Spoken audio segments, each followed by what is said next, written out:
નમસ્કાર મિત્રો, આજના આ વિડીયોમાં આપણે રોરો ફેરી જે ગુજરાતમાં આવેલી છે સુરતથી ભાવનગર અને ભાવનગરથી સુરત એટલે કે હજીરાથી ઘોઘા રોરો ફેરી વિશે આપણે આ વિડીયોમાં આજે જાણીશું।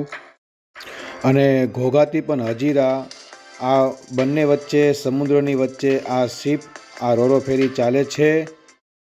ટિકિટની વાત તમને કરું તો ટિકિટ ઓનલાઈન કરવાની હોય છે। તમારા કોઈ સાયબર કાફેમાં તમારા કોઈ એજન્ટ હોય જ્યાં તમે મૂવીની ટિકિટ ટ્રેનની ટિકિટ કરાવતા હોય ત્યાં તમે ઓનલાઈન ટિકિટ બુક કરાવી શકો છો।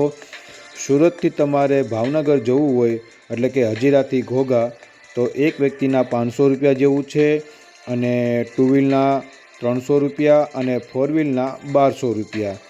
રિટર્ન એટલે કે તમે ભાવનગરથી તમે સુરત આવતા હોય ઘોઘાથી હજીરા તો કારના 1400 રૂપિયા અને બાઇકના 300 અને વ્યક્તિના પર્સનલ 800 રૂપિયા। ટિકિટો આમાં અલગ અલગ હોય છે। 800 રૂપિયાથી શરૂઆત થાય છે, 900 રૂપિયામાં સ્લીપર ક્લાસ આવે છે અને 850 રૂપિયામાં બિઝનેસ ક્લાસ। આ હું વાત કરી રહ્યો છું ઘોઘાથી હજીરા અમે અત્યારે જઈ રહ્યા છીએ। અમે ઓનલાઈન ટિકિટ કરાવી લીધી હતી અને અંદર એન્ટર થાવ સિમ્પલ પ્રોસેસ છે, કોઈ ટેન્શન લેવા જેવું નથી। તમારો જે ટાઈમ હોય, અમારો 5 વાગ્યાનો ટાઈમ હતો બપોરના અને અમે લોકો પહોંચી ગયા છીએ અત્યારે લગભગ 3:45 વાગે। 1 કલાક તમારે વહેલું અહીંયા આવવું પડશે। કારમાં બેઠા છીએ, મોબાઈલથી અમે પીડીએફથી બતાવી દીધું ટિકિટ, કોઈ પ્રિન્ટ લઈ જવાની જરૂર નથી। મોબાઈલમાં અમારી ટિકિટ હતી, અહીં પ્રિન્ટથી અમને આગળ અંદર ગેટની અંદર ગયા અને ત્યાં અમને આગળ જેટલા વ્યક્તિની ટિકિટ લીધી હોય એને આવા યલો કલરના બેલ્ટ આપે છે, એ તમારા હાથમાં પણ બાંધી આપે છે। અને હવે અમે લોકો જઈ રહ્યા છીએ થોડુંક આગળ। તમને બધા સિગ્નલ તમને આપી દેશે ક્યાં જવું, કયા રસ્તે જવું। એકદમ સિમ્પલ પ્રોસેસ છે, કોઈ ટેન્શન લેવા જેવું નથી। કારમાં એકદમ ઇઝી અને સરળ પ્રોસેસ તમે જઈ શકો છો। અમે જો હવે જઈ રહ્યા છીએ બોટ તરફ, અમારી શિપ તરફ, એક આ સમુદ્રની વચ્ચે જે બનાવેલો એક રોડ બ્રિજ, હવે અમે અહીંયા જઈ રહ્યા છીએ। આ રોડ આપણને લઈ જઈ રહ્યો છે આપણી શિપ, આપણી બોટ તરફ, રોરો ફેરી તરફ। સુંદર દ્રશ્ય છે અને એકવાર આ અનુભવ એક્સપિરિયન્સ લેવા જેવો ખરી। ખૂબ મજા અમને આવી રહી છે અને અમે લોકો નજીક આવી રહ્યા છીએ અમારી રોરો ફેરી તરફ।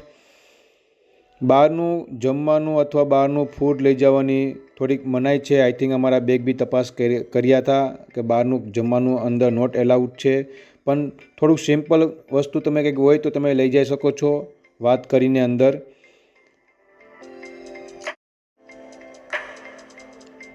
આ રીતનો અંદરનો એક થોડોક લોંગ ડ્રાઈવ રૂટ છે, રોડ છે અને સુંદર તમને પવન સાથે। હાય, આ મારી છોકરી, અમે ફેમિલી સાથે ભાવનગરથી સુરત આવી રહ્યા છીએ। આ આપણું દેખાઈ રહ્યું છે રોરો ફેરીનું શિપ, બરાબર। ઓનલાઈન ટિકિટ કરાવજો વધારે સારું, જાતે ટિકિટ કરવામાં કાંઈ પ્રોબ્લેમ આવી શકે છે, એટલે ઓનલાઈન ટિકિટ કરાવશો એનો કોઈ અલગથી ચાર્જ લેતા નથી તમારા એજન્ટ। આઈ થિંક લગભગ ઓનલાઈન મેં ટિકિટ કરાવી, એક પણ ચાર્જ લીધો નથી મારી। જે ટિકિટ છે, જેટલો ભાવ છે એટલો જ મારી પાસે ચાર્જ લીધેલો છે।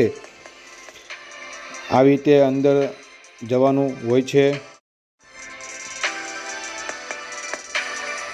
સુંદર અમારી બોટ, અમારી શિપ દેખાઈ રહી છે। 1 કલાક વહેલું આવું અમારો 5 વાગ્યાનો ટાઈમ હતો, 5 થી 9 અમને કીધેલું કે 5 થી 9 4 કલાક થાય અને અમે પહોંચી ગયા છીએ 3:45 વાગે અને 4:30 વાગે ગેટ બંધ થઈ જાય। તમને પણ હું સજેસ્ટ કરીશ તમારો જે ટાઈમ હોય એની પહેલાં 1 કલાક પહેલાં તમારે અહીંયા પહોંચી જવું। પછી અડધી કલાક પહેલાં એનો ગેટ બંધ થઈ જાય છે। જે આ બોટ હોય છે એને થોડુંક સમુદ્રની દૂર થોડુંક લઈ જવામાં આવે છે અને પછી ચાલુ થાય છે, એટલે એની પહેલાં અંદર જવાનો ગેટ બંધ થઈ જાય છે। જો આ ગેટ બંધ થઈ જાય અડધી કલાક પહેલાં, જ્યારે 5 વાગ્યાનો હોય તો 4:30 વાગે બંધ થઈ જાય। આ રીતે લાઇનમાં અમે ગાડી એક પછી એક અમારા બોટમાં પ્રવેશ થશે।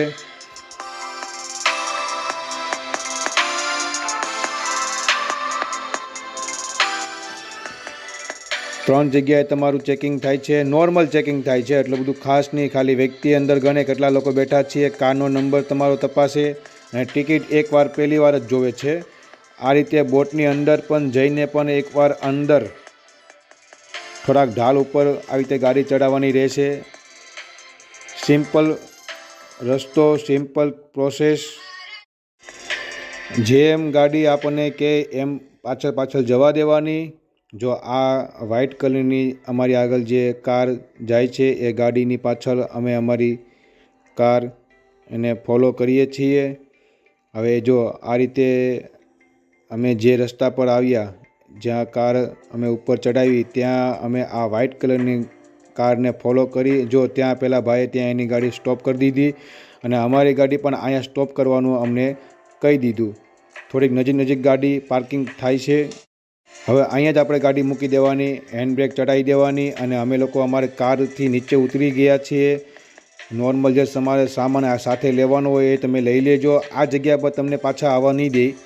જ્યારે તમારી સફર પૂરી થાય ત્યારે તમે પાછા અહીંયા આવી શકો છો. હા, કંઈક દવા, મેડિસિન કંઈક રિક્વેસ્ટ કરો તો તમે પાછા નીચે તમને જવા દેશે. હવે કાર ત્યાં લોક કરીને અમે લોકો શિફ્ટની ઉપર જઈ રહ્યા છીએ. 1 સ્ટેપ આ રીતે ચડ્યા પછી બીજો એક સ્ટેપ આવે છે આ રીતે. હવે અમે લોકો જઈ રહ્યા છીએ ઉપર. આ રીતે સ્ટેપ ચડીને અમે રોરો ફેરીમાં એન્ટર કરીશું. લોકો બહુ ખુશ. બહારની વિન્ડો સાઈડ તમે જોઈ રહ્યા છો, બધા લોકો હેપી. આ એન્ટર હોલ છે. તમે જે આ હોલમાં એન્ટર થાવ ને તમારો અહીંયા બેગ તપાસે છે. આઈ થિંક નોર્મલ પ્રોસેસ છે અને આ ફ્લોર ઉપર જ તમારે રહેવાનું છે. આ ફ્લોરની ઉપર તમારી બધી વસ્તુ આ ફ્લોર ઉપર જ છે. તમારી sitting area, sleeper sitting area, પછી અહીંયા રેસ્ટોરન્ટ પણ છે, ગેમ ઝોન પણ અહીંયા છે. અહીં નાની મોટી કંઈ ટોયસની તમારે રમકડાની ખરીદી કરવી હોય તો એ પણ છે. જો આ અમારી સિટિંગ એરિયા છે, આ અમારી સિટિંગ રૂમ છે. અહીંયા તમારે બેસી જવાનું. કમ્ફર્ટેબલ તમને સીટ આપશે. એકદમ લોંગ ડ્રાઈવ તમે સૂઈ શકો છો અને તમે ટીવી એન્જોય કરી શકો છો. આ છે સ્લીપર ક્લાસ. જે લોકો સ્લીપર સીટ લઈને આવી રહ્યા છે એના માટેની આ સીટ છે. આના 100 રૂપિયા આઈ થિંક વધારે હોય છે. અમે એ લોકો અને આ છે રેસ્ટોરન્ટ. તમે અહીંયા મેનુ ઘણું બધું છે. નોર્મલ ચાર્જ થોડોક વધારે હોય છે, બહુ વધારે હોતો નથી. ખૂબ સુંદર અને ખરેખર એકવાર આ એક્સપિરિયન્સ તમારે લેવા જેવો. અમે આ લોકો અહીંયા નોર્મલ થોડુંક નાસ્તો કર્યા અને એન્જોય કર્યા અને અડધી કલાક પછી તમારી બોટ ચાલુ થઈ જાય, શિપ ચાલુ થઈ જાય એટલે અડધી કલાક પછી ઉપર ટેરેસનો એટલે કે જે ઉપરનો ભાગ કહેવાય ત્યાં તમને જવાની એન્ટ્રી ગેટ ઓપન થાય છે. અમે સિમ્પલ અમે અહીંયા લોકો એન્જોય કર્યો. Pirates of the Caribbean, Jack સ્પેરોનું અહીંયા સ્ટેચ્યુ. અને હવે અમે લોકો ઉપર આવી ગયા છીએ. બહુ સુંદર, તમને મજા આવશે ઉપર આવીને પણ. એકદમ તમારે અહીંયા વિડીયા, તમારા ફોટો, બહારનું દૃશ્ય અને ખરેખર તમને ખૂબ એટલે ખૂબ મજા આવે એવું છે. ઉપર તમે તમારી રીતે અહીંયા પણ એક નાની એવું કાઉન્ટર છે જ્યાં તમે નાસ્તો કરી શકો છો. ત્યાં તમને મેગી, બટેકો વેફર્સ, ઘણી બધી વસ્તુ તમને અહીંયા મળી રહેશે. ચીપ. આ રીતે તમે અહીંયા રીલ્સ અને વિડીયો પણ બનાવી શકો છો. રોરો ફેરી ખરેખર ખૂબ અને સુંદર અમારી આ ટૂર રહી. હવે પાછા 8:30 વાગે અમે સુરત હજીરા પહોંચી ગયા અને અડધી કલાક થાય છે નીચે ઉતરવામાં. અને 8:30 વાગે અમે સૌ પોતપોતાની જગ્યાએ બેસી જાય છે. અને તમારું જે જહાજ જે જગ્યા પર આવી જાય એટલે અડધી કલાક પહેલાં તમે જે ટેરેસ પર હોય, બોટની ઉપર હોય ત્યાં તમારું બંધ કરી દે છે એટલે નીચે આવી જવાનું. નીચે આવીને જો આ રીતનો ગેટ ખુલે છે. જે લોકો 2 વ્હીલ લઈને આવ્યા હોય તે 2 વ્હીલ પાસે ઊભા રહે છે. જે લોકો 4 વ્હીલ આવ્યા હોય 4 વ્હીલ પાસે ઊભા રહે છે. 9 વાગે, 9ની પહેલાં અમારે 15 એટલે 8:45 વાગે આ રીતનો ગેટ ઓપન થાય છે. 4 કલાક બી અમારે થઈ નથી સુરત આવવામાં. સૌ પ્રથમ પહેલાં તો જે લોકો જે કાંઈ બાઇસિકલ અથવા કોઈ સાધન લઈ નથી આવ્યા, જે લોકો ચાલીને આવ્યા છે એ લોકોને જવા દે છે. પછી 2 વ્હીલવાળાનો વારો આવે છે. અને 2 વ્હીલવાળા જાય પછી 4 વ્હીલવાળાનો વારો આવે છે. જો આ રીતે ઘણા લોકો 2 વ્હીલ લઈને આપણને અહીંયા આવે છે અને પહેલાં 2 વ્હીલવાળા લોકોને જવા દે છે અને 2 વ્હીલ પછી 4 વ્હીલવાળાનો વારો આવે છે.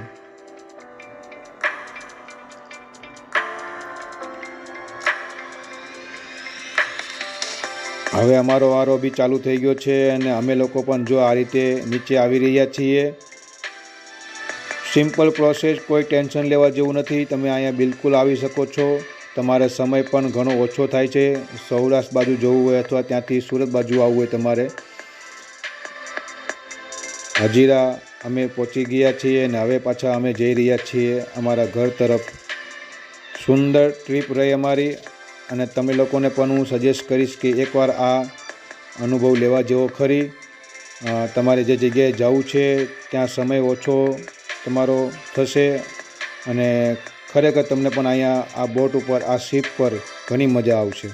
આ વિડીયો જોવા માટે તમારો ખૂબ ખૂબ ધન્યવાદ અને મળીશું બીજા કોઈ આવા વ્લોગ અથવા વિડીયોમાં. ત્યાં સુધી બન્યા રહો મારી સાથે.